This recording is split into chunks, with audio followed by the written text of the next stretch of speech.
good morning, everybody. We are very glad that you spent the next round about 90 minutes with us instead of, going for a hike or biking to the office, hopefully. We're also really excited that we have a very dedicated and very interesting group of people today with us. So without further ado, I'd like to kick it off by inviting Katharina Gera to the stage. Katharina is one of the leading figures in the, let's say, blockchain and finance space, certainly. So she's a thought leader and also a product or commercial leader, if you want. But let's dive into this first fireside chat, and we will talk about what are the building blocks for green financial products and how do we get there, basically. So Katharina, glad that you could make it. It's been a long, let's say, first half year, I think, for everybody with Corona, especially with the home office situation. So it has certainly been, let's say, not the easiest time to launch new products, new services, or even new companies.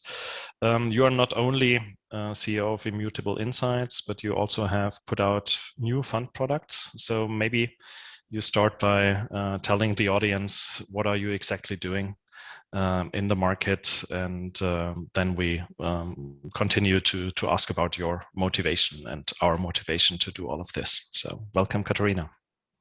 Thank you very much, Sebastian. It's my pleasure to be here this morning, particularly an early morning fireside chat, as it's special, especially intriguing.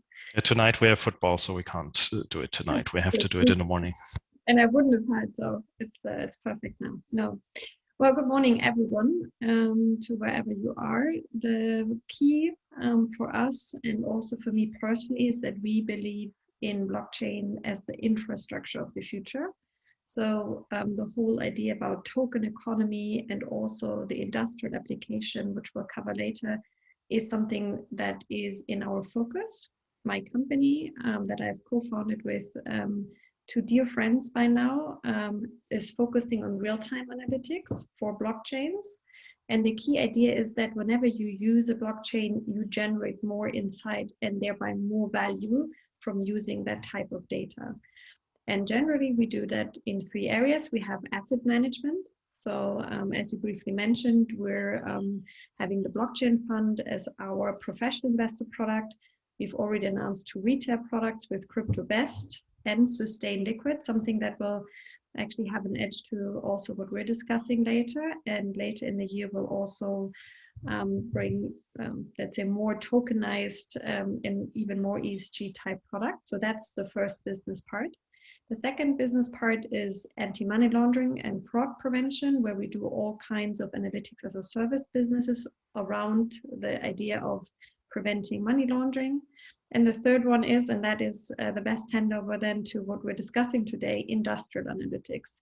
So whenever there's a blockchain, but without the crypto coins and the crypto trading part, when it's used as an infrastructure for production processes and for interacting with third parties, then that's something where we also apply our analysis from marketing through finance and risk management all across the value chain. Perfect. Thank you for that overview. If we look at industrial tokenization and the status of the market right now, it's still early stage, of course, but with a bit of oversimplification, we can differentiate two bigger strands here. So one type of companies are looking at tokenization as a means of, let's say, new forms of finance. And the other ones are rather looking at tokenization, to get out new products or to further digitize their processes.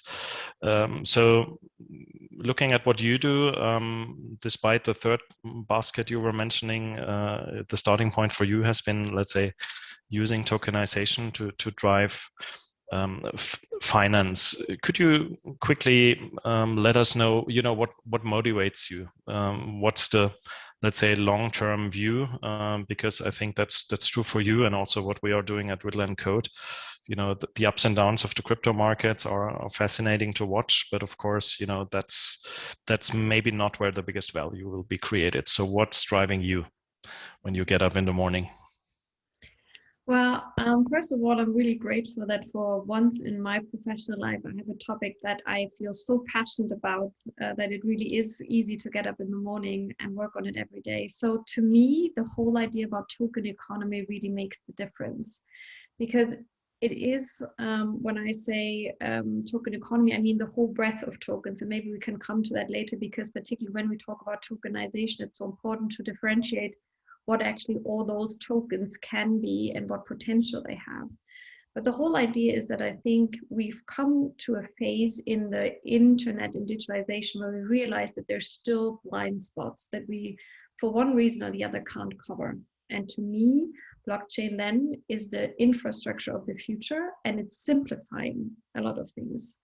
And to most people, that's counterintuitive. But if you think about it, a shared common infrastructure that's safer and that's easier to share with anyone, from a company to a client to a machine, is something that first and foremost simplifies things. And if you think about what simplification and a higher level of security usually does, then that means there's productivity gains in your business models, and thereby a whole new economy being created. And that is what I think token economy does. And to me, that is like a white blank canvas where we all can start with all our creativity, with our drive, and without our commercial sense to develop models. Very similar to when in the early 1900s somebody had a browser, and then there was something like an HTML standard. But really, what you can do with those web pages, what type of business opportunities and improvements of services can you create? And that's really the exciting and intriguing part of this stage in the process where we are with blockchain. Okay, great. If you look at the market right now, or what has been your, let's say, point of orientation, were you looking at, let's say, existing green finance products, or are you really building it on top of your, let's say, deep blockchain expertise that you have and use with immutable insights? Mm-hmm. Well, let's take one step back. And I think to get this out of the way for all of those people that have a question mark hanging above their head, hold on, this blockchain and energy consumption and Bitcoin thing, I've always heard that that's a bad thing and that doesn't work. So maybe let's get that out of the way first, because that will, found the baseline of why I think actually quite the opposite is true. Now, when you look at Bitcoin and the whole idea of how much energy does Bitcoin, i.e. the coin and the network, use, then we need to first acknowledge that there are three things which we're actually adding: the production of the coin, i.e. the mining, the transfers, the transactions of the coin, and the storage of all the transactions, because that in sum is what the network and the coin does. And the beauty about the network is, in the transparency of distributed computing, is that you can actually, create that sum and have an overview. Now, with existing finance, you can't do that. You don't know as a consumer how much energy is being used if you're transferring 10 euro from one place to another. You also don't know that when you buy a share, not from the investment process, but also not from the underlying, from the production.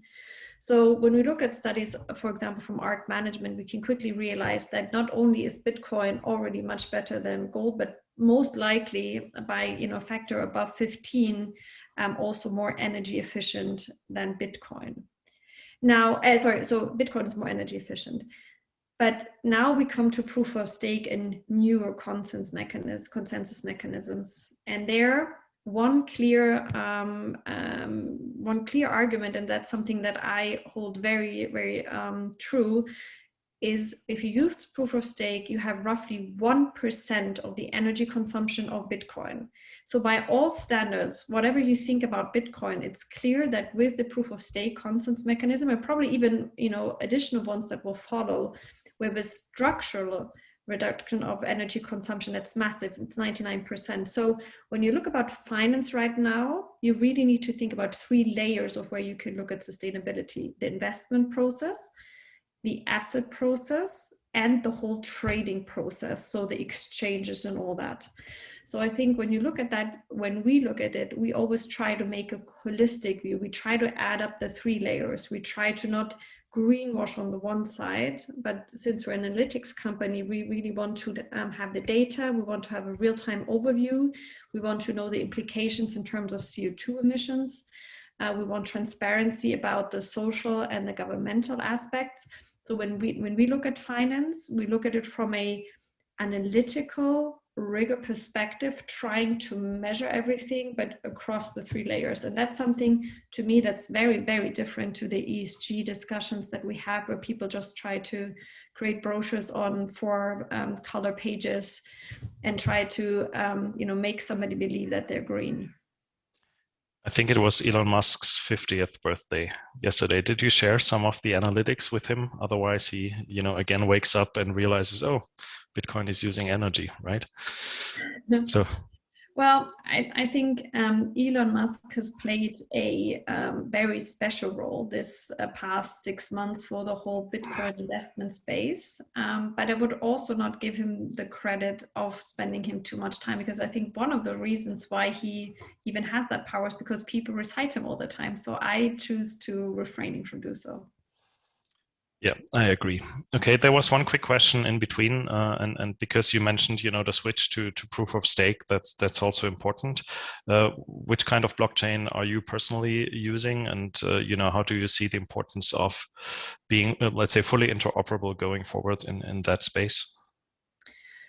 Also, I do think you can't ignore Bitcoin fully at this point in time. So we will generally try to have the larger blockchains in mind, but also with a specific focus on staking blockchains. So Solana, Cosmos, Polkadot, Tezos, and the others. In general, I think staking is a space that's, even for blockchain standards, quite nascent. So when you look at also deploying funds such as our products, you can't disregard Bitcoin and you can't disregard Ethereum 1.0 at the moment. But we're certainly trying to push for Ethereum 2.0, so the change from proof of work to proof of stake as well. And in general, with our overall allocation, we're heavily over-invested given the market capitalization of the blockchains in proof of stake. So we're trying to push this space as much as we can, given our investment allocation policies. But let me say one thing, I think, and that's something that I would really like to focus about. There's something else about the proof of stake, or let's say Bitcoin versus Ethereum blockchains, that is quintessential to understand. Bitcoin is a monopurpose blockchain. You can transfer money from one place to the other, but the whole idea about using the blockchain as a world computer, as an internet token platform or internet-based token platform, I think that's really where the value is, because the token concept in itself, that is such a critical concept to blockchain mass adoption in industrialization, that I think it's also important that besides staking, the token approach is something that we focus on, because really the token in the end is what I think from a commercial sense makes a lot of difference. Other than that, it will remain a finance product for most of that. But if you think about broadening the scope, then tokenization is the aspect that makes the difference. Let's use that, thought of tokenization and also staking and move forward. We discussed the E in ESG now. So what about the social and the governance dimensions? Where do you see staking also playing a role there, except for, earning interest, if you basically let your tokens work for you? So the whole decentralized finance space, which you were referencing to, certainly breaks barriers first and foremost. And it has an element of non-discrimination and also opening up opportunities to make money beyond the traditional finance structures, which certainly in itself is a way to go a general path down a more democratized and more liberal access. But I think that in itself isn't sufficient. To me, when we look at the social aspects, you have different aspects that also come into play and maybe play a more vital role. So one is, again, the whole discussion about compliance, fraud, and anti-money laundering. And again, quite to the contrary, what most mainstream media will discuss, the whole idea that blockchains, in the plural sense, are being used mostly for money laundering is something that is just an awkward statement, given it's the most idiotic idea to use a blockchain, i.e. an immutable record, to launder money. So when you look at the overall numbers, we have around 2 to 5 trillion US dollar annual volume of money laundering in the global established financial system. Now at the peak, the crypto market hit 3 trillion market capitalization, but we know that that is a number that hasn't, isn't necessarily corresponding to the underlying transactions. So even by the magnitudes, you can see that the whole argument doesn't hold. But and also, and that's important, we have probably less than 1% of actual money laundered activities in the blockchain space, and then they're focused on the anonymous chains. So it is simply not true. Now, on the contrary, would you turn that around, if we were to use blockchain-based payments, and that doesn't necessarily mean crypto, it could also be central bank digital currencies. If we were to use it, we could achieve two things that from a social aspect, I think are absolutely crucial. Number one, I've been on the record many times now saying if you actually want to prevent money laundering, you would need to introduce blockchain-based payments across the industries and across the countries.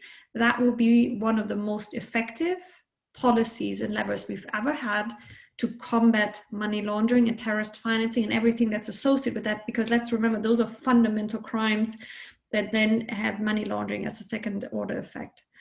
The second part, and that's also important, is when you look at transaction cost, when you look at cross-border remittances, when you look at those that right now create big revenue pools from a banking perspective, then that really is something where you could argue that the social impact and the social benefit in saving transaction costs, saving fees for cross-border remittances is a global effect that would actually not only increase wealth on the global scale, but also have a very strong social aspects, because it's those that are actually depending on the remittances that are paying the fees as an extra tax almost. So I think in the whole blockchain application, by reducing transaction costs, also increasing cybersecurity, by the way, you have a whole range of beneficial aspects on social.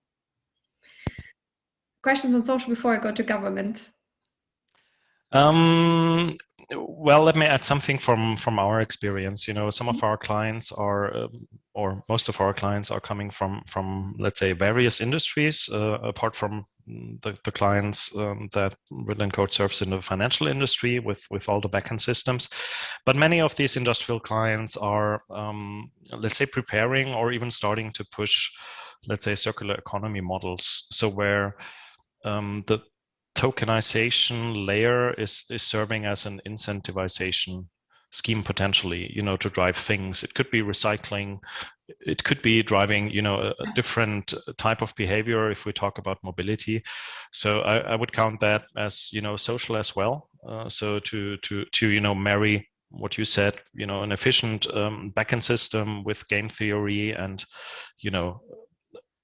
creating types of behavior that are, let's say, desired or wanted by society as a whole, because otherwise it will be hard to reach carbon reduction goals and all the other, let's say, challenging themes and topics that are dominating the agenda, let's say, outside of the crisis mode. But that is also, of course, closely linked to governance. How do you structure, especially cross-company consortia, if they need to collaborate to drive, these kind of circular economy structures. So that's where I also see a big role for tokenization and for the use of tokens to regulate governance. That's where staking comes again into play, to control not only energy consumption but also voting behaviors. So that's where I see a bridge. I'm not sure if you agree and if your professional reality, has different, let's say, focus areas right now? Well, as an opening statement on governance, I would say I would concur that the breadth of the application from blockchain from a general purpose point is massive in this space, massive, and potentially even the biggest. Now, on the other hand, I think that's the hardest part to get it into the heads and minds of the decision makers and also the users, because that is an area where you have partially idealistic, partially also very path determined structures that aren't really adaptive to change. If you look at a hierarchical ministry, for example, you would find that there's almost no company or private institution in Germany, not even an endowment fund, that is as hierarchical and as 1950s as any public authority. So I think the whole idea that you could improve there with blockchain across almost all functions of government, and thereby all functions of big corporates as well, because they tend to be a little bit similar, is massive. Now, what we're trying to achieve is that we come from the structural end, as in, look, blockchain is a little bit like a street network. You can build 100 meters here and 100 meters somewhere else, but the value of a street network is created when they're linked and when it's end to end. So the whole idea that, oh, let's find a small light a use case here, and we'll use that as a pilot character, and then the small use case here, I think is fundamentally a wrong approach. That couldn't be further from the truth, right? Because in the end, blockchain to me is an infrastructure. It simplifies things, it standardizes things, it makes it easier and cheaper. Those are massive push arguments for the tech. But if you only use one bit here and then it's disconnected to another piece over here, then you really don't yield the benefits. And that's true for a distribution part of the business. That's true for a production line. That's true for tax evasion combats and all other bits and pieces where, by bits and pieces, things pop up. Now, to me, we need to go to a much more fundamental level. First of all, we need to create an identity on the blockchain. An identity that isn't owned by a state or by a third party, but actually the entity holding the identity.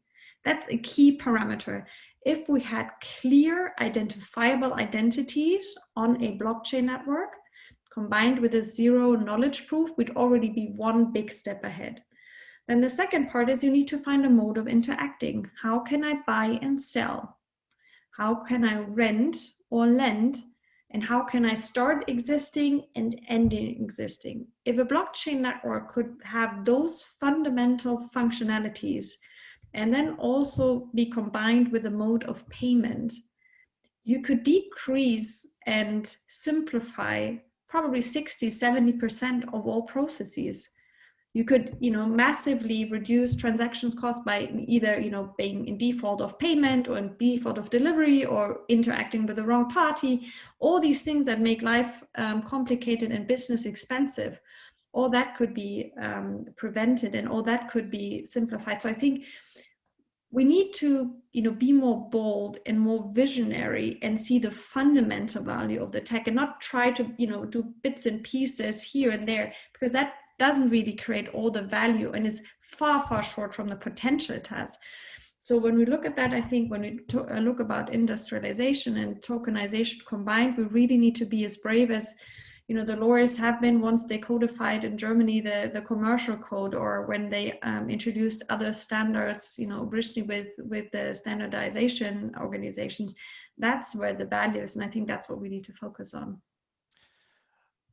In which direction do you think the public, let's say, decision maker level is heading right now? If I'm in various hearings with at least the European institutions in Brussels, etc., I see a lot of people that are totally convinced by the benefits of blockchain mid to long term, and they really want to make it happen. But then the next election campaign comes up, and you see politicians making let's say, strange comments, and they might seem to not want to jump on an innovation train that they don't fully understand in already uncertain times. I don't want to comment about China. Their agenda is, of course, completely different. But where do you see, the balance, coming up in Europe? I think it's a cacophony where you need to pick your battles wherever you can. So in that sense, I'm somewhat opportunistic, quite contrary to my nature. So I will engage with any policymaker, any regulator, any central banker, any lawmaker on the federal, national, or even local level if need be. I will talk to technocrats, I will talk to Europeans, I will talk to international organizations wherever possible. I think one of my key challenges is if we want to prevent a regulatory framework that doesn't really understand the potential, then we need to educate those who are, a bit and small piece in the puzzle on the potential, and we need to make sure that those people are educated. And to them, it's one out of a zillion topics, and you really need to make sure you've heard, and you need to make sure that you come with a valid proposal and a bit of passion and energy. So I think, to me, when I look where we started 3 years ago, when we first started, talking about it also in the media and in behind closed doors, at least now I would say people recognize to a large extent that blockchain is a thing. I think at least in some of the ministries, we now have working groups on it, we have days on it. Is that fast enough? Oh no. Could that be more? Oh yes, but still I think it's almost also a second network effect where we need to build that. And I think we also, and that's really critical, and that's something that a responsibility that I take very seriously, we need to do our jobs well. We need to create jobs. We need to create business models that are profitable, that have a promise of productivity, and that show the potential. Politicians in the end are really easy. Are you creating jobs, and are you, having a good story of growth? And in the end, that's really what they want. And we're in a competition, right? We're in competition with AI, we're in competition with other parts of let's say, future technologies, whether that be, in the airspace mode or in others, in healthcare, in other techs. So, in the end, if you want to have a good story and want to be heard, you need to deliver a good story first. So that's also something I think a lot of those that are, claiming for the public attention don't understand. So one of the things I really, really, love about RIDDLE&CODE is that you create so good, understandable, feasible, tangible use cases that really, make that come true. And I think that's really the key, and we really need to push our industry in being successful, and then we'll also have the political attention that we need. Thanks for that kind remark about what we do. And apart there are of course many opinions about how to best do that drilling that Max Weber described in his work ethics. How you convince bureaucracies to move. But I can just make a side remark here. For sure, the European Union is trying the best they can, I think, to ramp up a blockchain infrastructure. So there's a tender out or a project about to be started to, introduce a new version of the European blockchain services infrastructure. So we have many calls and hearings, so things are certainly moving. Maybe one last question before we hand over to, one of these industrial projects that, have been developed for more than 2 years. And, in this case, we've been involved, but I think that's also what the space needs. More of those projects that started, after 2017, 18, and that now took 2 years plus a Corona overtime before they hit the market. We will see more and more of those coming up. And I hope that this will also shape or help to shape the public debate. But if you talk to your financial investors, I assume at least that most of them are coming to you because they, want to make money out of their money. But apart from the potentially promising and very interesting investment opportunity, how do you, convince them to jump on board? Is it this, green financing discussion, or are you also telling them, look, programmable money, the digital euro, will come sooner or later. So better get used to a programmable and efficient way to structure what you're doing, or which are the side stories that you are holding high right now? There are actually quite a few anecdotes that I'm sharing when I talk then to investors one-on-one, and I'm just contemplating which one would be the best for this audience. I think one that I'm using very frequently is that to me, tokens are like emails just 20 years later. So 20, 25 years ago, I remember my mother being like, I don't understand this email thing. I really like to send out handwritten letters and handwritten notes, and that never will have the same level of appreciation than an email. And the whole concept was awkward, and people weren't used to the @ sign and the whole thing. So where do I find this on the keyboard? So there were like, little baby problems for an emergent technology. And I think today, of course, some, and I would also count me to that, still write handwritten notes, but certainly I do write many more emails. It's just easier, it's more convenient, it's faster, and it improves communication. And tokens right now feel awkward. They feel awkward to people, and then you need a wallet, and how do I do this? But in the end, for the user, when you have a smartphone, or when you have other user interfaces right now, you won't really notice that the backbone and the infrastructure will change to tokens and blockchains. Most of that will be even easier, because all the awkward two-factor authentications and pins and TANs that you now have will be actually easier again. Right now, I feel like online banking has taken 10 years back, because it's become such a nuisance to use it. So when we talk to investors, we really try to highlight the token economy, the advantages of tokens as a concept, that it will save the money when transacting, and that will increase the investment scope and also the investment transparency. I think that is something that people understand. I think we haven't had any major innovations in how we trade and settle equities in almost 40 years. So overall, that space is overdue to be disrupted. That's the one part. The other part is, we are in an emergence of a new type of tech and human interaction, because we'll have machine-to-machine interaction that will be increasingly growing, and that will be part, also given our demographic sense, of how we create products, and how we take care of people, and even if you have just a vacuum clean robot at home. So we'll have more and more machines coming into our lives. They need an identity too, and you don't have human hand holding with machines, so they need an identity. They need a way to operate with other machines and to pay if need be.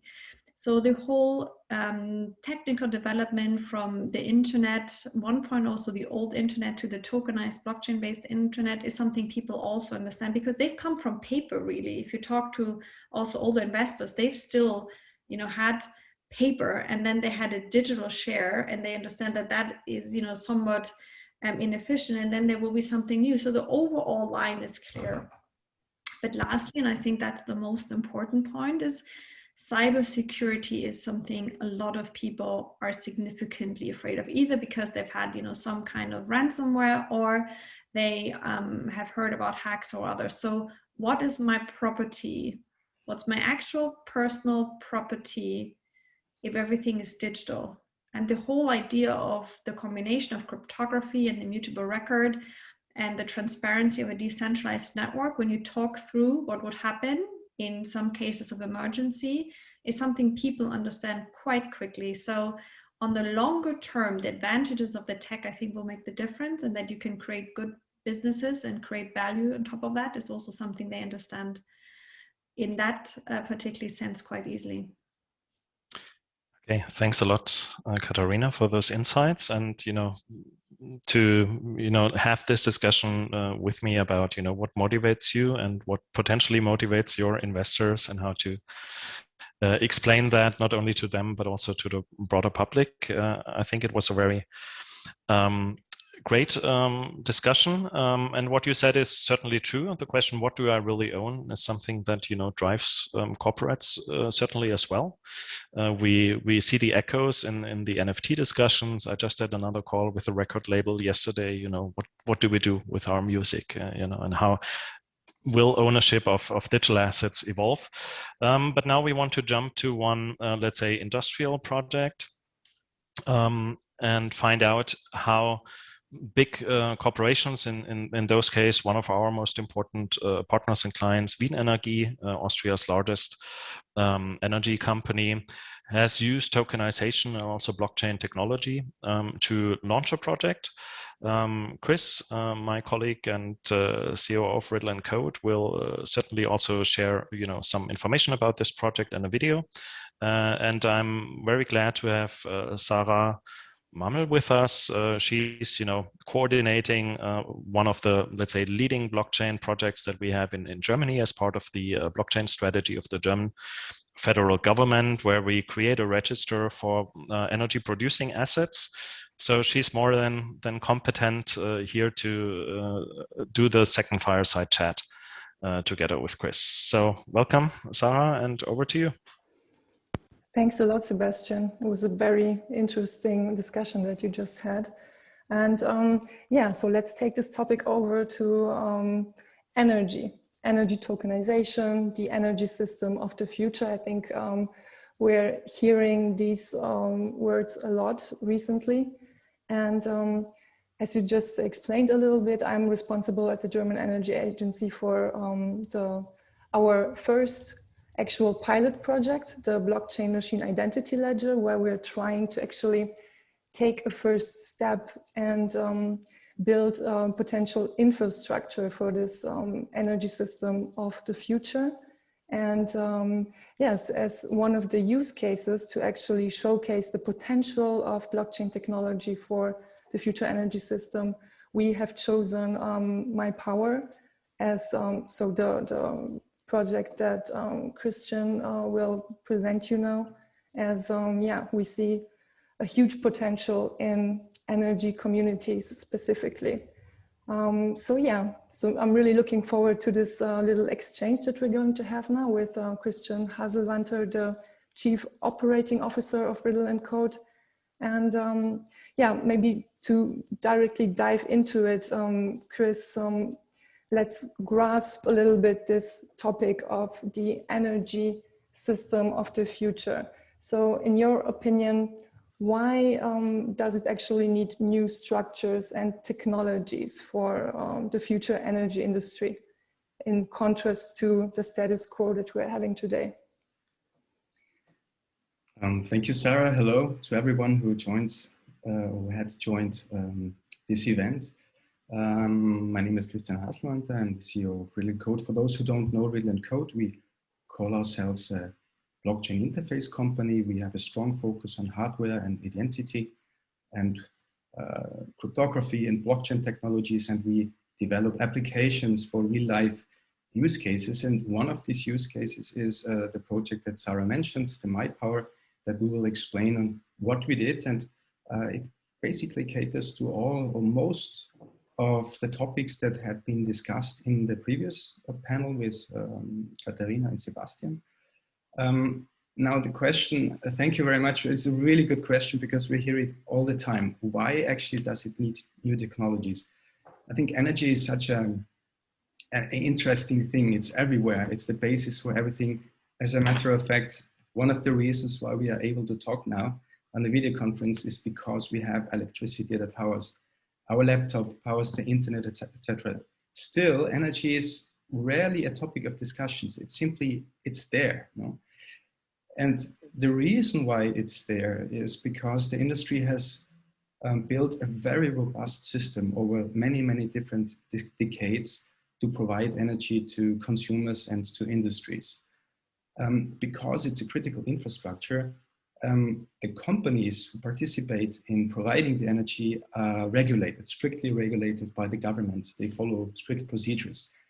But as a result of that, the entire energy market is centralized. What does that mean for me as a consumer? Centralized in the sense, all I can do is to basically decide which energy provider I'm signing a contract with. Yeah, and that's all I can do. Yeah, we see from the current developments in our world, and as a matter of fact, I think the climate crisis is another expression of that.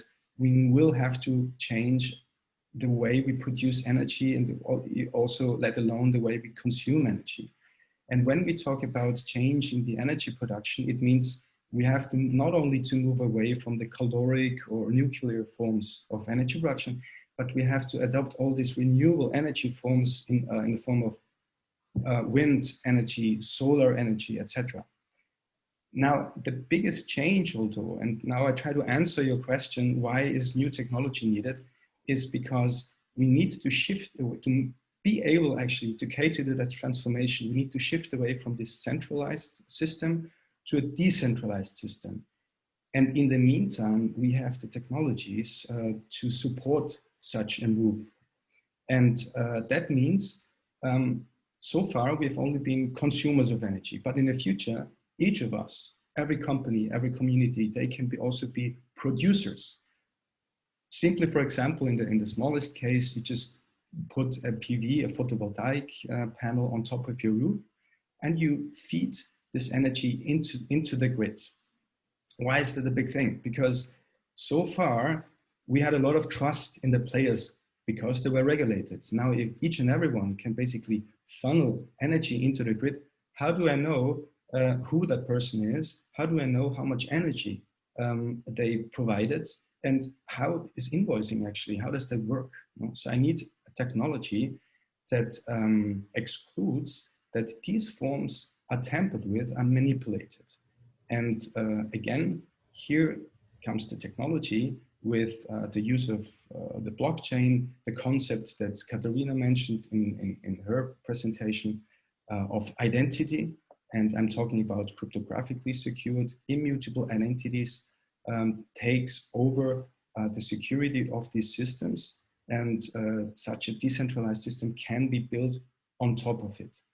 And so we move away from all this routine that every year, once you get an invoice from your energy provider, and then you either have to pay extra money in comparison to the installments you made during the year, or you get some money back. In the future, it will be a lot more volatile, and it's not only about paying money for the consumption and getting money for the production. It's all about the concept, also that was mentioned in the previous panel, about the concept of tokenization as a new form of currency in the energy industry. Yeah, I guess I fully agree with you on that. But tell me, is MyPower actually your first step in the energy market?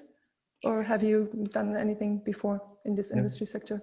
Mm-hmm. Actually, we've come a long way. Already in 2018 it was, we had a first project with EDP, which is Energy de Portugal in Brazil.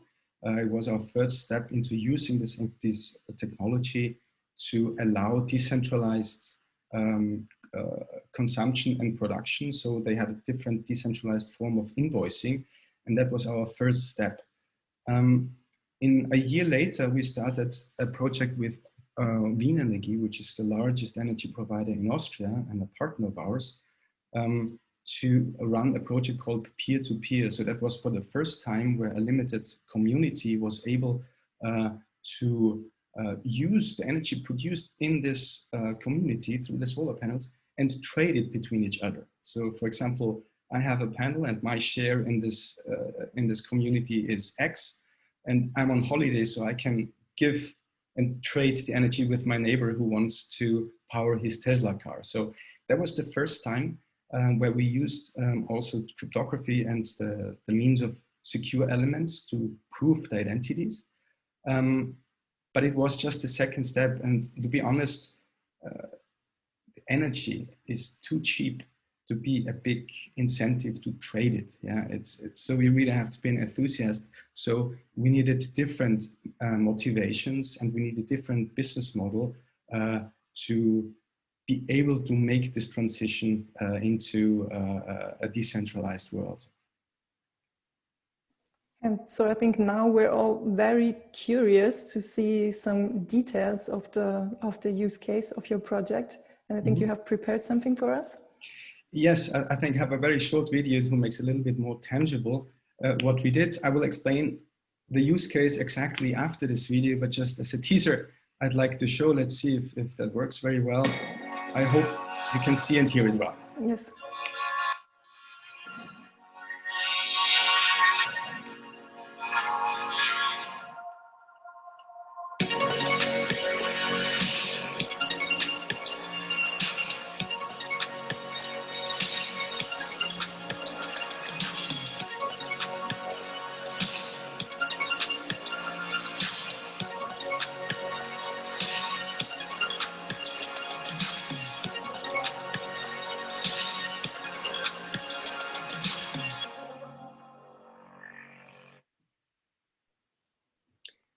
So that video just was teasing the overall project. Again, as I said, it was a collaboration with Austria's largest energy provider, Wienenergie.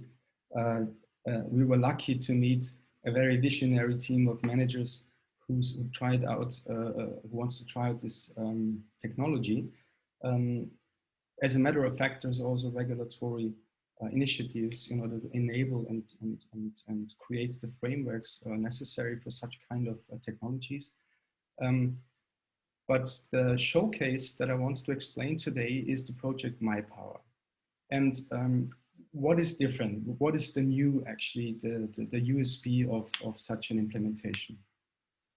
First of all, as I said, the pure trading aspect of energy is okay, yeah. But if you just use it in an isolated way, it is not a motivation big enough. We see, although, a tremendous inclination and propensity towards the will to support renewable energy. Everybody understands that, yeah. And all of a sudden, when you have the chance, as I said, not to only consume energy, but to be a producer or support the form and influence the form of energy production, people are very happy to do so. So what we did in Austria's largest PV panel plant, we allowed people to buy shares. So you can buy a certain share in a local PV plant. You're an owner of a certain share. Now that share is manifested through an entity and is attested to the blockchain.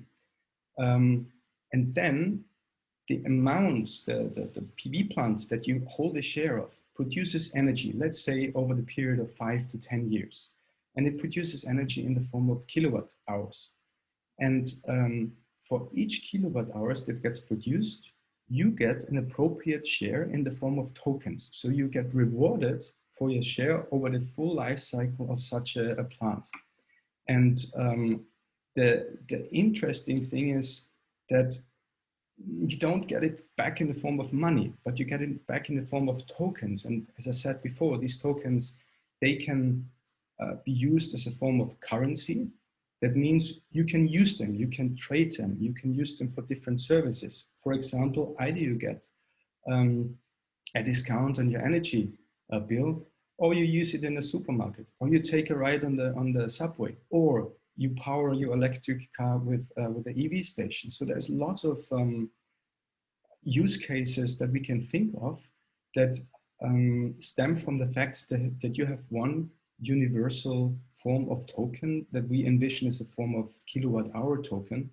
And that is exactly what this project does. Just a side note, just to show the interest of the public, within a few hours, I think all these shares were basically sold out. It was the second time we tried it out, so we can see that there's a lot of motivation in society to support these kind of business models. Great, thanks for this interesting explanation. Maybe, I mean, you mentioned it already, but if you really would have to point out again the proper USPs and differences between your MyPower use case and other projects. I mean, there are some in this energy community sphere. So what would those USPs be? Yes, there's a few indeed. First of all, the underlying concept of identity. No? It's represented by the crypto chap. So we created a device that we call the trusted gateway that sits directly at the PV plant. What does it do? It creates an identity for this PV plant representing a physical object, in that case, the PV plant, and it signs each and every kilowatt hour in the form of a transaction against a blockchain. So that means all these transactions, I don't need to wait for a company to send me a bill and telling me this is the amount of energy, but each and every one can directly look it up on the blockchain. We can see the transaction. They are immutable and it cannot be manipulated. That's the first thing. The second thing is that I already mentioned is that you have the chance to participate in this production because you can buy shares. And it's also a direct result basically of the financial service at the moment. If you have some money, what do you do with it? If it sits on a bank, you lose every day because you don't get interest.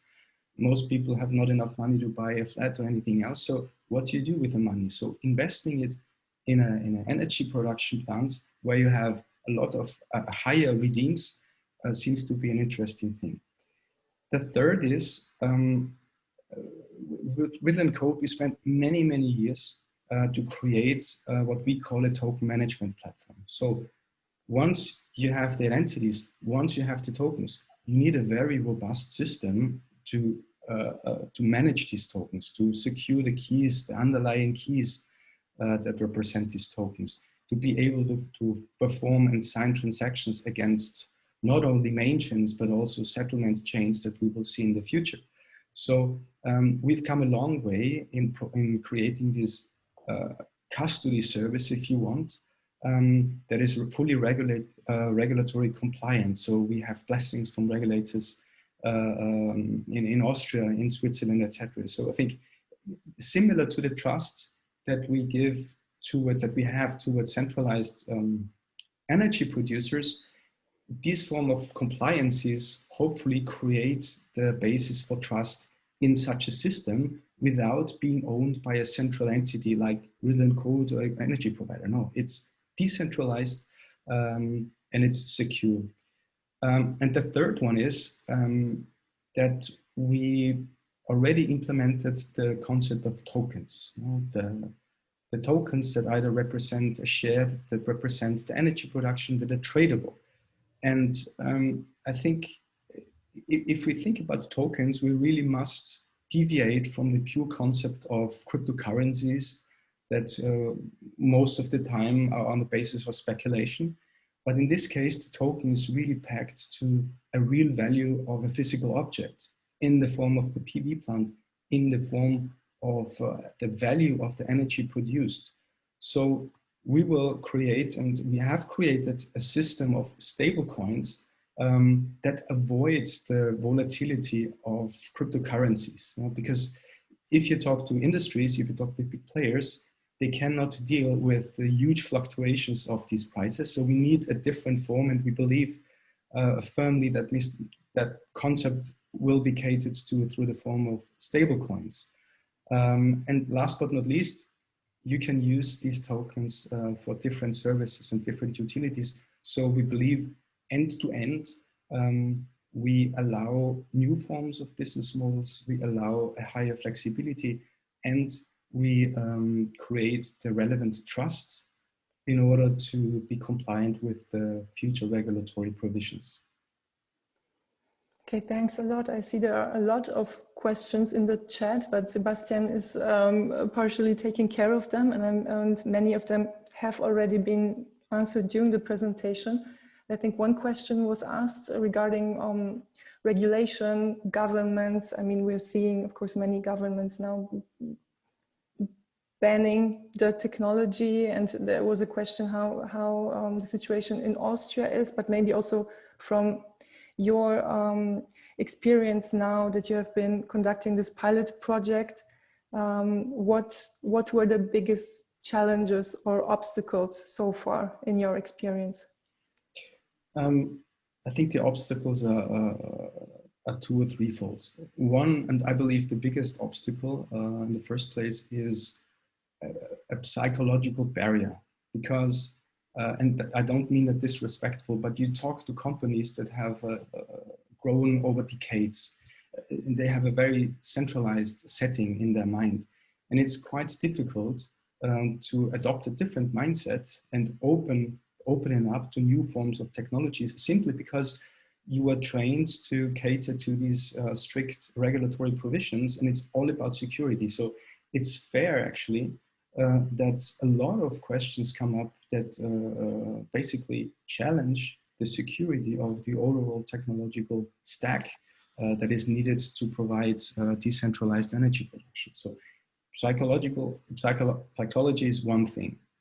The second thing is certainly regulatory. I mean, we have strict regulations here, and it's not easy to introduce new technologies because the regulatory frameworks do not fit these. So they were not made for that. So now, together with the regulators, we're trying to find ways to be able actually to be secure enough, but not to kill innovation. And that was the second. And the third is, of course, also all forms of decentralization. So there's energy communities that try to do things. There is private people who think in a certain way. So I think we all have to bring them together. And the issue there is the interfaces between legacy system on a technical area and the new technologies, so they work in a seamless way without being a hurdle to each other. Thanks a lot. I think we could all see the huge potential of the project, and also the, yes, I guess, long way we still all have to go, but I'm really looking forward of going it together. And as there also was a question from the audience, like, what about Dana and RIDDLE&CODE for Germany? Any pilots ongoing, like in Austria? So yes, definitely. There's currently the blockchain machine identity ledger ongoing, which will end in this autumn with first results. But there will be definitely next pilot, like a blockchain machine identity ledger 2.0, where we will further move into the direction of use cases, and energy communities will definitely be also a topic that we might explore there. And in general, thanks a lot, Chris. And before I wrap up the session, so if any of the audience come from energy companies or companies of the digital sphere, you're very welcome to join our Future Energy Lab that is hosted by the German Energy Agency, and we bring different actors together to work on pilot projects and also elaborate new pilot projects together. But thanks a lot again. And I pass the word to Sheraz Ahmed of Crypto Valley for the next chat. Thank you very much for having us. Wonderful. Thank you so much, Sarah and Christian, for that really, really insightful panel there. So now we're going to move on to the next panel, how to prepare corporates, tokens, and programmable money. So wow, it's a lot to cover in 30 minutes, but as we saw yesterday from the game, history can be made in 30 minutes. So let's try to do the same. So I will be your moderator for this panel. I'm representing both the Crypto Valley Association and Stone Partners. So I hold roles in both, implicated within the Swiss ecosystem. We're joined by Heinz-Günther Lux, a digital strategist at Evonik Digital, David Palmer, blockchain lead IoT at Vodafone Business, and Sebastian Becker, CCO at RIDDLE&CODE. So maybe we just start this whole thing off by a short round of introductions, and maybe Heinz-Günther, you'd like to start off by presenting yourself and how Evonik Digital is involved within the blockchain space. Yeah, thank you very much, Ahmed. My name is Heinz-Günther Lux, and I'm a digital strategist at Evonik. I work in the chemical industry since more than 30 years. And the interesting thing about the chemical industry is that we are connected to any producing company worldwide. And when Katharina said think big, I think the chemical industry is the industry who thinks big. And when we develop solutions and we can penetrate these solutions into the market, then there's a game changer in place. And in fact, we are working since quite a time on tracer technology, which enables physical products, physical objects to be traced and tracked in a blockchain. And when you do this, you can follow and can make use of it in the area of circular economy. You can use it in a supply chain law. You can use it for a new business model in autonomous supply chain, and so on and so on. And this is the scope we are working in Evonik, and we are already pretty far, especially when we look into the money area where we use programmable money, for example, for a real use case. So, short intro. Great, thank you. I mean, a lot of interesting parts there that you mentioned, supply chain, track and trace, programmable money, etc. But we'll get into that in a bit. Maybe David, you'd like to introduce yourself as well, and a little bit how Vodafone is implicated in the space. Hi, yes, so I'm David Palmer. I'm the blockchain lead for Vodafone Business IoT. I'm also leading a project called the Digital Asset Broker, which is about device economy of things, device identity, authentication, and transaction. But very interested in the tokenization space. I've been looking at this for I think the past blockchain for the past 4 years, tokenization definitely for the last 2 years. Interesting to see, interested to see the maturity that's come about, and very much looking forward to this timely discussion on tokenization in corporate enterprise. Great, amazing, thanks. And last but not least, Sebastian, I mean, the audience knows you rather well already, I'm sure, and RIDDLE&CODE at this point. So maybe you'd like to give just a brief intro into yourself, and then we can dive straight in and start things off discussing the infrastructure that's now in place to help large corporations, such as Vodafone, for example, that can better transition into this world. Sure, thanks, Shira. So, Sebastian Becker, I'm the Chief Commercial Officer at RIDDLE&CODE, and I think, Chris took the opportunity to introduce us a little bit. We pride ourselves to call ourselves or be called the blockchain interface company, and this also puts us in a position where we need to educate the markets, because the aspect of how to connect physical objects to blockchains is of course not in the focus of many discussions, let's say outside of the industries, and it also puts us in touch with many interesting people out there like David and Heinz Günther. So we hope to be able to contribute to let's say the end-to-end solution. I myself am based in Munich, so commuting, if we don't have a lockdown, between Munich and Vienna, where I am right now at our headquarters. And I'm not the foremost, let's say, technology person. That's why I have a lot of colleagues internally working, to turn visions into reality. But I'm more the guy to look at the business development opportunities and try to align, let's say, what we can offer with the requests and the needs of our various partners. Wonderful. Thank you so much, Sebastian. Then maybe we kick things off straight there, and you can tell us more about that business side now, and how the infrastructure has really been put in place now within this space, and where we're at. Maybe you can give us a little bit of where we're at.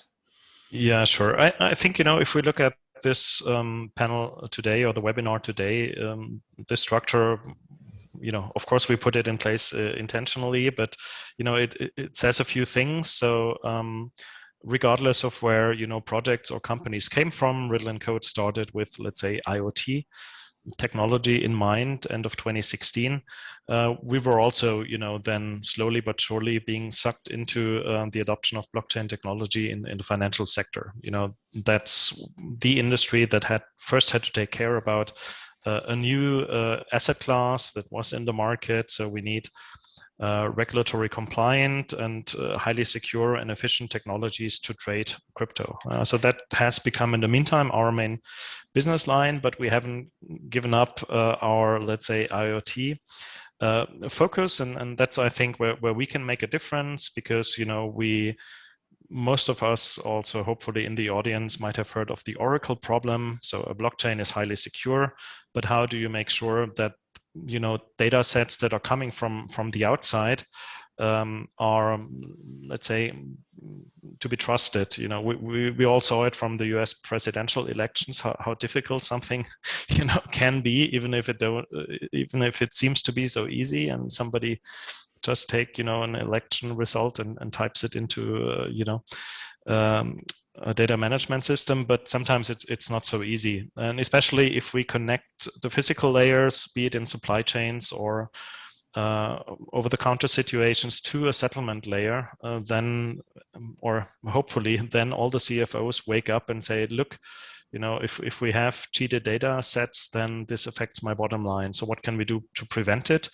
It's already a shame that an industry like the automotive industry can live with, 30% odometer fraud, but that's of course, quite easily to understand. It doesn't affect the aftermarket or the secondary car sales market, their main business model. So that's why everybody can live with it, and we as consumers, pay the bill in the end. And you can continue like that. There has been fraud with energy meters.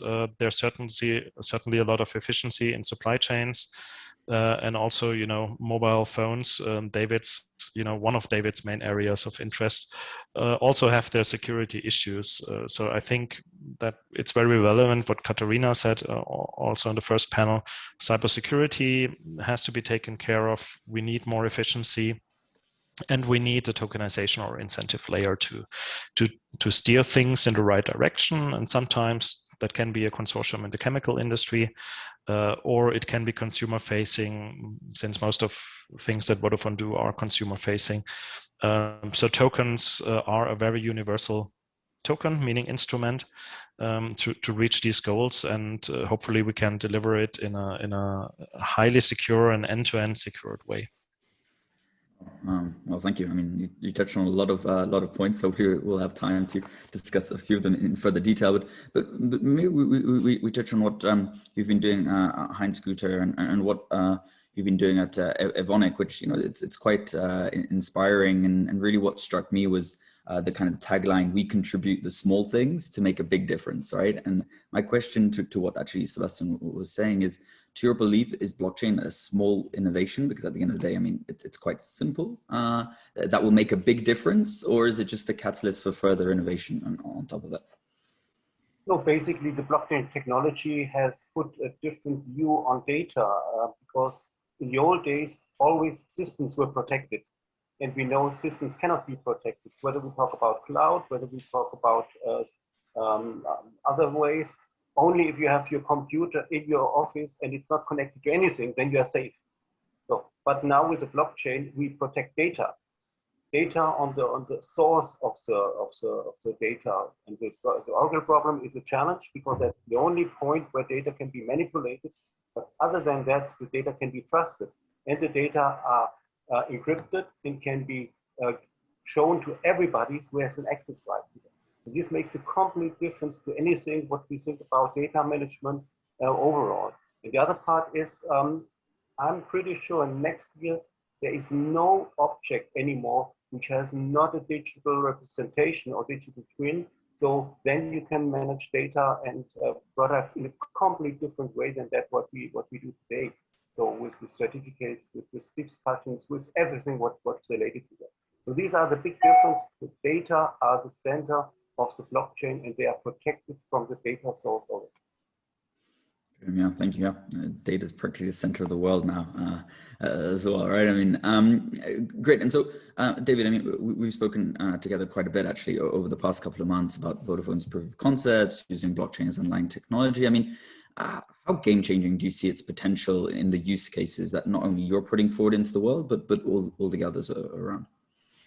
So I'll start off with blockchain, and yeah, we say, okay, blockchain is trust, but if you look at the majority of the processes that we undergo individually or as organizations, a lot of the processes and the checks and the balances are based on a lack of trust. So, for example, you go to the airport, you present your you present your passport, and you're presenting your passport because you need to prove who you are. you then present it again when you leave. You present it when you arrive. You use it as authentication and other things. And you just look at the processing and the resources that are used, to mitigate that trust. And then you see the meaning of blockchain, because blockchain offering a trust where for companies you can extend that automation boundary to others. It has huge potential to increase automation and efficiencies. And with the Internet of Things, as Sebastian mentioned, the Internet of Things, I mean, we're very big on the Internet of Things. I think we've got 130 billion connected devices.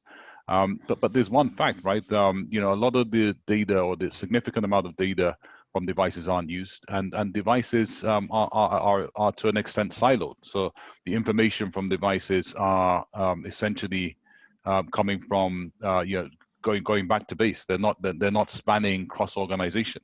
And blockchain has the potential to bring that together. It has the potential to be a trust anchor that will allow devices or people or business models associated with one industry, one company, to speak to business models, devices, people from other companies, regions, etc., by providing that trust anchor layer. So I think the potential to revolutionize business is very real, and I think we're starting to see that to an extent spurred on by COVID. The COVID passport, I think, or vaccine passport is a good example of that starting to happen. But I think the sheer monetary incentive to increase efficiency, to have more streamlined and automated processes is key. I think the other side of it is tokenization. And tokenization essentially adds a medium of exchange to that. So where you have parties that trust each other, essentially, how do you capitalize on that? So if you have two devices that trust each other, and one has data that the other one wants, how do you then facilitate a transaction between that? And that's where tokenization, digital identity, and blockchain start to come into play to facilitate that. And for blockchain to really take off, I mean, I think if we look at the statistics, blockchain is probably 0.01% utilized, right? And a lot of that is crypto. But for it to really gain adoption in industry, is going to be linked to the bottom line. It's not going to be sort of technically beautiful use cases. It's going to be about where business leaders and enterprises see the chance to either improve current business or get new business, and they're seeing an opportunity. So that's my sort of initial thinking on those two things. But in short, I see that blockchain has a significant potential to impact business, and in times where things are lean and technologies reducing barriers to industry, or barriers to entry in a number of industries, it's going to play a key role over the next 5 years, in my view.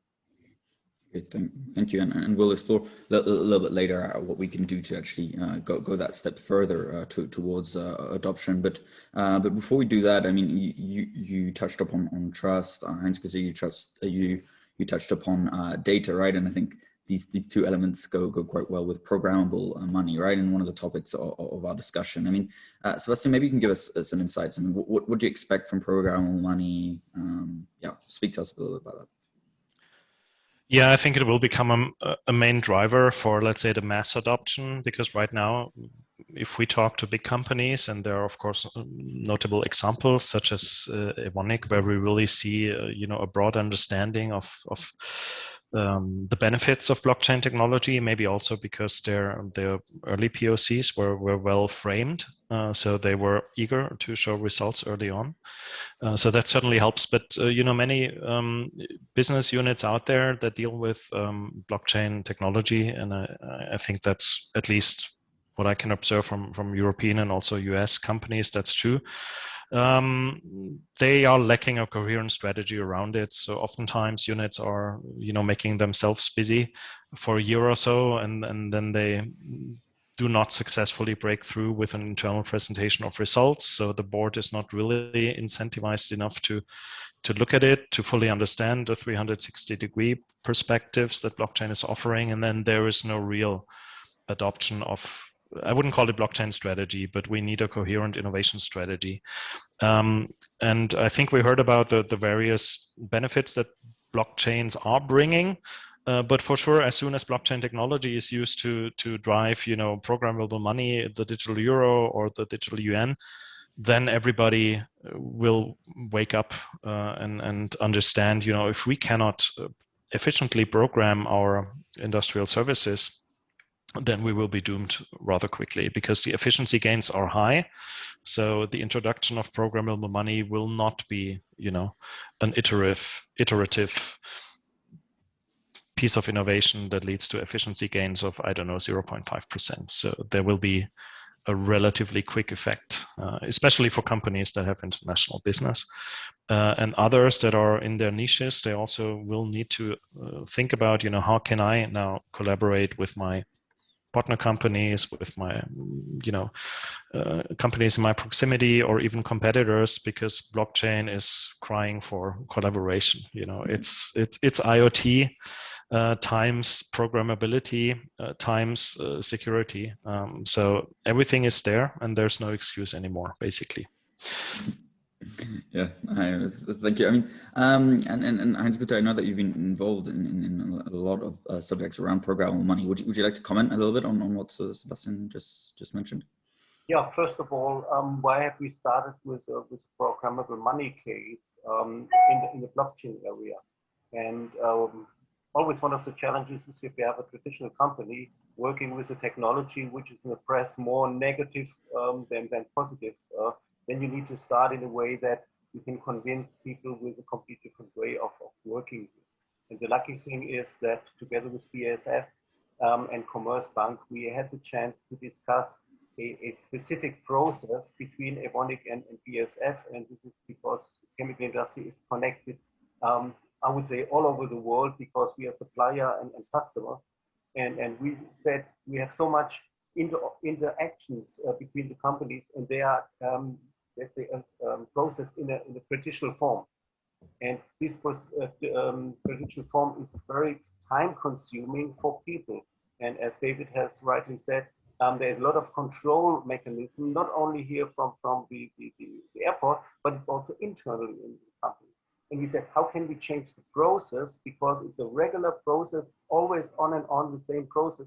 How can we make it different using the blockchain technology, smart contract, and then connect it to the financial area? Why the financial area? Because everybody's affected by the finance area. On one side, blockchain is hijacked by the finance area. On the other side, it's a good opportunity. And that's what we did. We looked into the real euro that was reducing the hurdle of acceptance within managers in Evonik, because financial managers hate complexity. So we started in thinking in the euro. Commerzbank brought in their ideas about the programmable euro here. And then we developed a process of existing business, which is done since, I don't know, 100 years. So the invoice verification process, and we connected it into two wallets from BASF and Evonik, run by Commerzbank, or established by Commerzbank. And then we fully integrated the process without having a bank account anymore in between, without having a invoice verification process of people anymore. The only challenge is to have real good data on both sides. So we say mirror image data we need in the system, and then the things are running smoothly. And we were very successful. We ran more than almost 3 million euro in 6 weeks. Press releases out there. And that was the opening in the mind of people to think this is more than only blockchain and Bitcoin. And if we link that more in area where we say we can connect physical objects to that process, and then we are there. And therefore, we work on the autonomous supply chains, where we say there's even more mechanical, or let's say manual work of people done in the process, but always in the same way. If we put that now in a smart contract, we can even go further with the automation part. And between BASF and Evonik, two powerful companies, when we do something, people are looking. And I think this is an important part of the success story of our use cases when we work here on blockchain in the area of industry. No, very well said. You know, I really like the analogy of opening the mind, right? You're opening it towards it. And so now that our minds have been opened, David, how do we really kind of go that extra mile, get to that adoption, and even close the gaps that might be there? Yeah, I mean, I'll start off by saying that yeah, in terms of programmable money, there's sort of three elements. So we discussed blockchain, which is the trust. You know, we discussed tokenization, which is the sort of medium of exchange for transactions, and obviously smart contracts provides the logic for that. But there's also something else which is transforming, which is wallets. And I sort of said this before, but I see a world where you'll have organization wallets, you'll have wallets for your devices, you'll have wallets for people who are connected to that. And you know, to have programmable money, that is also a very important transformation that needs to happen. And you associate your wallets to smart contracts, you can associate your devices and their transactions to smart contracts. And then you start having the landscape or the preconditions for programmable money to start impacting some of the stuff we're doing in real industry. One of the examples could be supply chain and basing you know, transactions within a supply chain based on data from IoT devices, etc. But the wallet and this transition away from bank accounts or bills to people, businesses, and things having a wallet, I think, is a transition that is important. In terms of adoption, as I said, 0.01% in this world is starting to get a lot of attention, a lot of that in crypto. But a lot of the adoption comes with making blockchain and the apps associated with blockchain easy to access. And a lot of you know, sort of our thinking on that is, okay, you know, from an IoT perspective with billions of devices, you know, on cellular networks and on IoT platforms, how can you easily, you know, get people and devices, you know, who already have phones and you know, already connected to IoT platforms, connected to the blockchain, and that's something we've been working on. But I think you know, not trying to push Vodafone or what we're doing, but I think leveraging existing ecosystems and existing technologies, you know, with blockchain is the way forward. So I often say that you know, this is a evolution, not a revolution. It may be a technological revolution, but in terms of adoption, it's going to be an evolution, and you do that by bringing in some of the existing technology. So one of the questions I ask is, why can a smart contract not work on real money as well as digital money? You know, why can I not you know, access a blockchain through my phone, right, or directly from my device? You know, these are key things that drive adoption. I think solving some of these problems and proving them will be important as we go on to achieving real adoption. I mean, you only have to look at a MetaMask wallet and try and you know, try and exchange tokens on it, and you realize the friction and the technical know-how that's needed. And you know, we almost need what Jobs did for the iPhone and using apps on it to happen for blockchain. And I know there are some real cool projects looking at that, but that is going to be what's important. That's for consumer and for business. Great. Well, I'm really glad that you touched on that collaborative side. It kind of loops really well back in to what Sebastian was saying at the very beginning. I am cognizant of time as well. As a nerd, would you like to take questions from the audience now, or? Yeah, if you close your session, I would be happy to start the Q&A. Oh, it was wonderful. I think short and sweet. We touched on a lot of different points. I think thank you so much for the conversation. I think conversation continues now with the audience. So all yours. Thank you so much. Let me make one final remark, if allowed. Yes. As David said, it's very important to make the public and the industry aware of the properties and of the opportunity with blockchain on one side, and to make them aware of the challenges we are facing. We have published just last week a book, sorry, it's only German available, it's about blockchain and the economy in a real break situation. It will be published end of August, also in an audio book in English.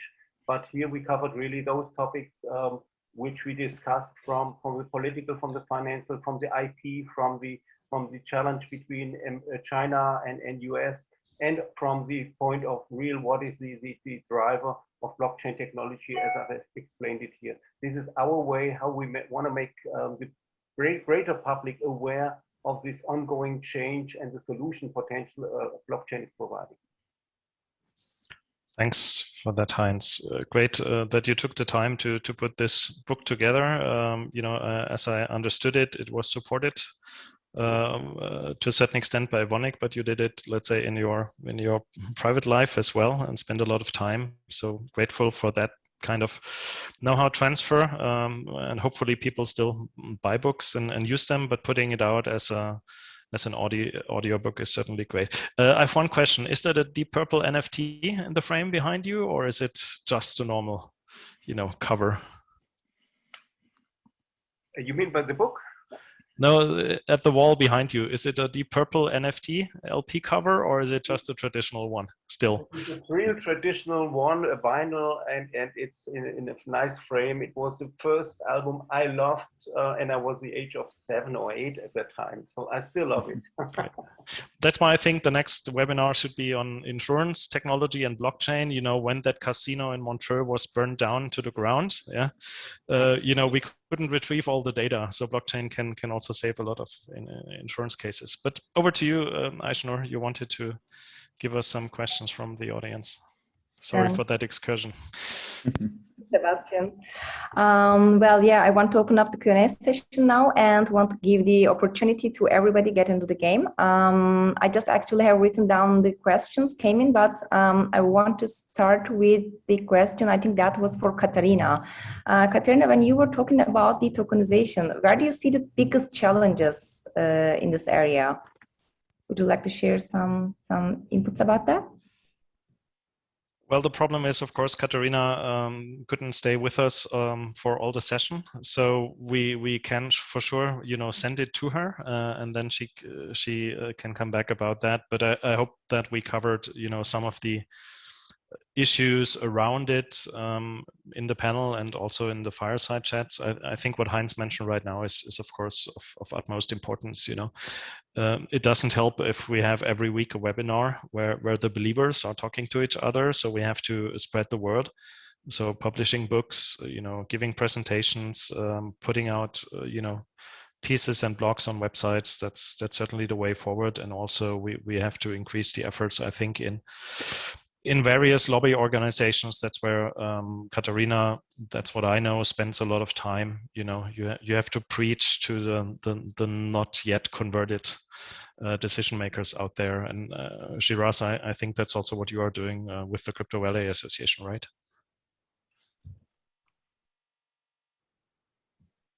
Yes, yes, exactly. Okay, more questions? Yes, Sebastian, I think you already covered that in your discussion with Katharina, but maybe you would like to add some more inputs about that. What is the current situation, status of the tokenization regulation across European Union? Well, I think we have to differentiate between security tokens, where we still have a market-to-market approach, and it's totally clear and understandable that regulation will, let's say, hit the markets, and that there cannot be big exemptions for, let's say, the digital asset industry. So it will have to somehow smoothly fit in with existing regulations in the security space. In the utility area, and that's maybe for industrial tokenization a very important one, we are all waiting for MiCA. So that's the, let's say, draft regulation that is out there on a European level to be discussed and adopted. We assume this will take place in the second half of 2022. So until then, full-fledged lobbying is still a possibility. And coming back to the presentation that Chris has given about the MyPower project with Wienenergie, there we have two tokens. One tokens that regulates, let's say, shared ownership in photovoltaics assets, so the physical installations, and then we have the kilowatt hour token, which is designed as a utility token. That's why it has limited use, so you can redeem it with a selected number of companies right now here in Vienna. But of course, this project will also be exported to other areas of Austria first, and we will most likely within 6 months see it on various continents. So discussions are underway. So that means, you know, in the utility tokens area, which might drive a lot of tokenization in the industrial space, you have to get familiar with the current, let's say, draft situation that we have in Europe. There will most likely be passporting for utility tokens because it's a new field in Europe. But it will be interesting, of course, to see how elections and, you know, international policies or politics will influence decision making here. But it's clear that Europe might still be leading on the tech front, but is certainly not leading at the adoption front right now, and that should be worrying to all of us. Thank you, Sebastian. Maybe you or Chris would like to talk about how we tackle the taxation aspect of the tokenization when the transactions are happening between the token holders. Chris, one for you, maybe. Yeah, that is a very good question, actually, because as a matter of fact, if you, for example, buy a share in a PV plant, that establishes ownership. Yeah? So we will see that in the future, certainly, it's basically a security in an asset that we expect to be taxed in exactly the same way that we know from standard financial assets. When it comes to trading, it's a little bit difficult. As you know, for cryptocurrencies, we have different regulations in different jurisdictions. Most of these jurisdictions say, well, it doesn't really matter where you make your money. As soon as you have an income, you have to tax it accordingly. The problem, there's certain, for example, in Austria and other regulations, there's 12 months of grace period. So if you don't realize your profits within 12 months, it's tax-free. But we will see how that pans out. It is also has to do with how do you actually establish that form of income, for example, in the form of an ownership. And we said that the concept to do that is the identity, and the identity is brought to by crypto chips. As a matter of fact, in current regulation, in many, you are not allowed to add a secure element that contains a crypto chip to a smart meter that meshes all of the production. So there's a lot of things that have to come together. And frankly, we do not know what the final outcome will be. And that adds another uncertainty to the development in that area. But maybe we should differentiate here between, let's say, regulation that will, you know, set boundaries, for example, in the financial space, and evolving regulation like, you know, smart meter certification that will for sure for the next generation also allow incorporation of crypto chips. That's what we are working on in the DENA BIMIL project right now. So there's also, let's say, positive trends if we talk about regulation, that new technologies are finding their ways into the next round of things. Thank you, Chris and Sebastian. There was another question to Heinz Günther. How your project works from the regulatory side, for instance, with the custody. Would you like to share your experience about that? Yeah, sure. Yeah, first of all, the discussion is always people want to get out the banks, but the banks have an important role, and the role is to make sure that the regulatories, KYC, know your customer, AML, anti-money laundering, is covered. And this is a legal thing we have to follow, and the industrial users definitely have to follow that. So we decided to use here Commerzbank because they have the idea and the knowledge how to incorporate in this process of exchanging money between the wallets and to make sure that the AML and the KYC, for example, is followed. This is a part which Commerzbank brought in here, and this is, I think, definitely an important area, as long as these rules have to be followed, because in the vision, I can imagine that these rules do not have to be followed anymore, because everything is recorded and documented on the blockchain. So we even don't need any more KYCs if the identity is clear. But currently we need to follow this way, and therefore it was for us important that Commerzbank has solutions to develop us this point. Thank you. And we also got an interesting question about the 5G. With the onset of 5G and the benefits of blockchain brought about by various communication service providers, several use cases came to mind, including development of digital identities, swifter dispute resolutions, and many more. Where do some of the leading CSPs feel positioned this year and early next year in the adaptation of blockchain? So would you like to share some ideas about that? Yeah, so I think well, I think 5G is incredibly exciting. I mean, from a connectivity point of view, it's faster, low latency technology for the Internet of Things and use cases around the Internet of Things and blockchain. This opens up a lot of a lot of possibilities to have use cases and solutions that we didn't have before. In terms of the rollout of 5G, I think that's well publicized. So there is a sort of well-known roadmap to get that out into key areas as soon as possible, which has already started. Things like autonomous driving, where you need low latency, sort of fits nicely into the WAG that Sebastian was talking about in terms of device identities or identities for a car and transactions on tolls and parking and EV charging, which are exciting things that also fit in the context of some of the initiatives by our governments to increase the adoption of EVs and renewable energy, etc. So I think 5G will play a key role in that. It's a key enabler, and we spoke many times in the past about the 5G, IoT, and blockchain. And I think 5G now coming on stream is good timing for some of the sort of use cases that will now be possible. Thank you, David. I think we covered most of the questions.